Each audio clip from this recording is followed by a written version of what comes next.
విశాఖపట్నం ఒకప్పుడు ఒక అందమైన సముద్ర నగరం మాత్రమే. కానీ ఇప్పుడు ఈ నగరం వేగంగా ఒక మోడర్న్ మెట్రోపాలిటన్ సిటీగా మారబోతుంది. Bhogapuram international airport, Google AI hub, కొత్త రోడ్లు, రైల్వే ఎక్స్పాన్షన్, మరి వీటన్నిటికీ మధ్యలో అత్యంత కీలకమైన మరో ప్రాజెక్ట్, అదే మన వైజాగ్ మెట్రో రైల్. అసలు విశాఖలో మెట్రో ఎక్కడి నుంచి ఎక్కడి దాకా వస్తుంది, ఎన్ని కిలోమీటర్లు ఉంటుంది, ఎన్ని స్టేషన్స్ ఉంటాయి, భోగాపురం ఎయిర్పోర్ట్ వరకు మెట్రో వెళ్తుందా, కన్స్ట్రక్షన్ ఎప్పుడు ప్రారంభమవుతుంది? ఈ వీడియోలో వైజాగ్ మెట్రో ప్రాజెక్ట్ గురించి పూర్తి వివరాలను గ్రౌండ్ రియాలిటీతో కలిసి తెలుసుకుందాం. Hello friends, welcome back to our channel.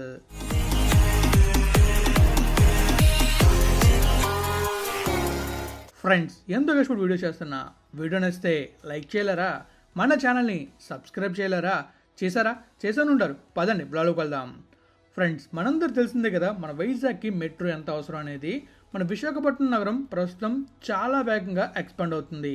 ఒకవైపు స్టీల్ ప్లాంట్, గాజువాక లాంటి ఇండస్ట్రియల్ ఏరియాస్, మరోవైపు మధురవాడ, కొమ్మాది, రిషికొండ, ఐటీ కారిడార్ లాంటి ఫాస్ట్ గ్రోయింగ్ ఏరియాస్. ఇక ఉత్తర వైపు Bhogapuram airport, future IT and business developments రావడంతో ఈ మొత్తం కారిడార్లో ట్రాఫిక్ మరింత పెరిగే అవకాశం ఉంది. అందుకే ఫ్యూచర్ పబ్లిక్ ట్రాన్స్పోర్ట్ కోసం మెట్రో లాంటి మాస్ ర్యాపిడ్ ట్రాన్సిట్ సిస్టమ్ చాలా కీలకం.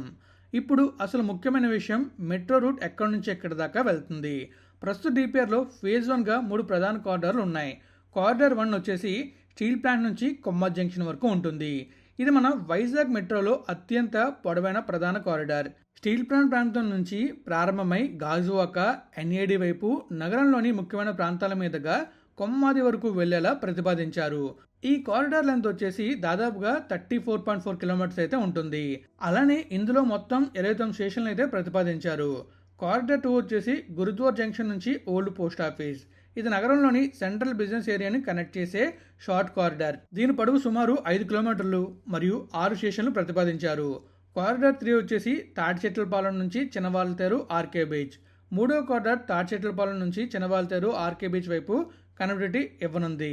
దీని పొడవు సుమారు 6.75 కిలోమీటర్స్ అయితే ఉంటుంది. ఇందులో 7 స్టేషన్లు ప్రతిపాదించారు. ఈ 3 కారిడార్స్ కలిపితే ఫేజ్ 1 నెట్వర్క్ సుమారు 46.23 కిలోమీటర్లు అయితే ఉంటుంది. మొత్తం 42 స్టేషన్లు ఉండేలా డిపిఆర్ ప్రతిపాదించారు. అంటే వైజాగ్ మెట్రో కేవలం ఒక చిన్న కారిడార్ కాదు, నగరంలో ఇండస్ట్రియల్ బెల్ట్ నుంచి central Vizag, beach side areas, northern growth corridor వరకు పబ్లిక్ ట్రాన్స్పోర్ట్ నెట్వర్క్ను ఏర్పాటు చేసేలా ప్లాన్ చేస్తున్నారు. మరి భోగాపురం ఎయిర్పోర్ట్ వరకు మెట్రో వస్తుందా? ఇదే ఇప్పుడు వైజాగ్ మెట్రోలో అందరికీ ఆసక్తి కలిగిస్తున్న విషయం. ఫేజ్ 1 మెట్రోలో మనకి కొమ్మాది వరకు వస్తుంది. అక్కడి నుంచి కొమ్మాది, అల్లూరు సీతారామరాజు ఇంటర్నేషనల్ ఎయిర్పోర్ట్ వైపు మరో కారిడార్ను ఫ్యూచర్ నెట్వర్క్లో ప్రతిపాదించారు. ఈ ఎక్స్టెన్షన్ సుమారు 30 కిలోమీటర్లు ఉండేలా ప్రాజెక్ట్ డాక్యుమెంట్స్లో ఉంది.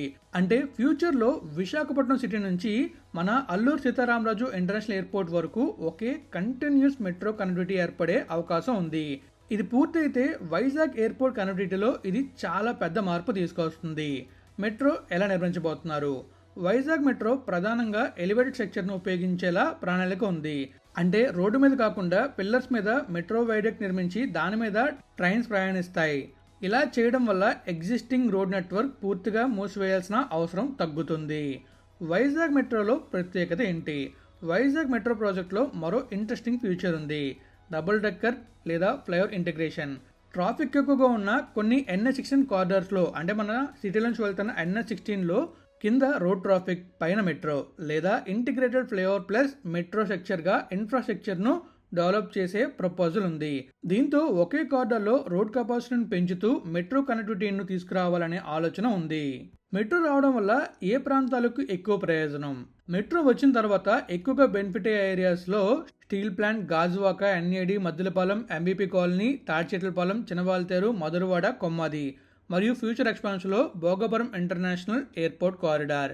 ఈ ప్రాంతాల మధ్య పబ్లిక్ ట్రాన్స్పోర్ట్ మరింత ఫాస్ట్ మరియు ప్రెడిక్టబుల్ అయ్యే అవకాశం ఉంటుంది. నెక్స్ట్, ఈ ప్రాజెక్ట్లో మనం తెలుసుకోవాల్సింది project cost. Vizag metro project cost గురించి కూడా చాలా ఫిగర్స్ వినిపిస్తున్నాయి. 2025లో రాష్ట్ర ప్రభుత్వం తీసుకున్న ప్రాజెక్ట్ ప్రపోజల్ ప్రకారం విశాఖపట్నం మెట్రోకు సుమారు 11,498 కోట్లు ప్రాజెక్ట్ కాస్ట్గా పేర్కొన్నారు.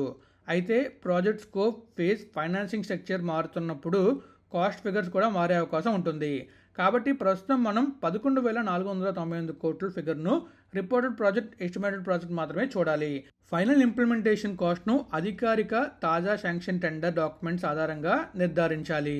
ఇప్పుడు మనం కన్స్ట్రక్షన్ స్టాటస్ చూస్తున్నట్లయితే ఇక్కడ ఒక ముఖ్యమైన క్లారిఫికేషన్. వైజాగ్ మెట్రో ఇప్పటికీ ఆపరేషనల్ కాదు.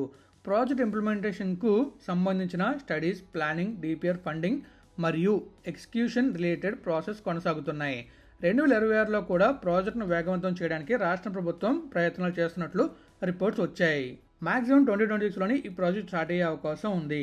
ఒకవేళ కన్స్ట్రక్షన్ స్టార్ట్ అయితే ఖచ్చితంగా నేను ఆ విజువల్స్ మీకు చూపిస్తాను. కానీ మీరు ఇప్పటి వరకు చూస్తూనే ఉంటారు యూట్యూబ్లో కానీ లేకపోతే మన ఇన్స్టాగ్రామ్లో కానీ చాలా వరకు గ్రాఫిక్స్ లేదా ప్రపోజల్ రూట్స్ని చూసి మెట్రో కన్స్ట్రక్షన్ మొత్తం మొదలైందని అనుకోవద్దు. చాలా వరకు నేను కూడా చూసి మెట్రో వచ్చింది అనుకున్నాను, కానీ అదంతా గ్రాఫిక్స్ అనమాట. అలా వచ్చే అవకాశం ఉందని చెప్పేసి వాళ్ళేదే వీడియోస్ చేస్తున్నారు. సో వన్స్ కన్స్ట్రక్షన్ స్టార్ట్ అయిన తర్వాత కన్స్ట్రక్షన్ స్టాటస్ని గ్రౌండ్ రియాలిటీలో నేను చూపిస్తాను. వైజాగ్పై మెట్రో ప్రభావం ఎలా ఉంటుంది? మెట్రో వస్తే కేవలం ట్రాన్స్పోర్టేషన్ మాత్రమే మారదు. దాని చుట్టుపక్కల ప్రాంతాల్లో commercial development, residential development, shopping and business activity, feeder transport, public transport, transport oriented developments వేగంగా పెరిగే అవకాశం ఉంటుంది. ప్రత్యేకంగా మెట్రో స్టేషన్ చుట్టుపక్కల పెడెస్ట్రియన్ ఫ్రెండ్లీ డెవలప్మెంట్ మరియు ట్రాన్సిట్ ఓరియంటెడ్ డెవలప్మెంట్స్ను ప్రోత్సహించవచ్చు. ఒకసారి ఊహించండి, ఉదయం స్టీల్ ప్లాంట్ నుంచి మెట్రో ఎక్కి గాజువాక, ఎన్ఏడి, మద్దలపాలెం, మధురవాడ, కొమ్మాది, ఆ తర్వాత ఫ్యూచర్ ఎక్స్పాన్షన్ ద్వారా మన అల్లూరు సీతారామరాజు ఇంటర్నేషనల్ ఎయిర్పోర్ట్, ఇలా సౌత్ వైజాగ్ నుంచి నార్త్ వైజాగ్ వరకు ఒక పెద్ద మాస్ ట్రాన్సిట్ నెట్వర్క్ పెరిగితే ఎలా ఉంటుంది? విశాఖపట్నం ట్రాన్స్పోర్ట్ మ్యాప్ పూర్తిగా మారిపోయే అవకాశం ఉంది. కానీ ప్రస్తుతం ఇది ఒక డెవలప్మెంట్ ప్రాజెక్ట్ కాబట్టి అఫీషియల్ అప్రూవల్స్, కన్స్ట్రక్షన్ ప్రోగ్రెస్ మరియు ఫైనల్ రూట్ చేంజెస్ మనం గమనించాలి. నేను మీ కిరణ్ తొమ్మల. వైజాగ్లో జరుగుతున్న ప్రతి మేజర్ డెవలప్మెంట్ను గ్రౌండ్ లెవెల్లో మీకు చూపిస్తున్నాను. ఈ వీడియో మరి మీకు ఎలా అనిపించింది? మ్యాక్సిమం మీకు మెట్రో గురించి అన్ని విషయాలు చెప్పాను, ఎక్స్ప్లెయిన్ చేశాను.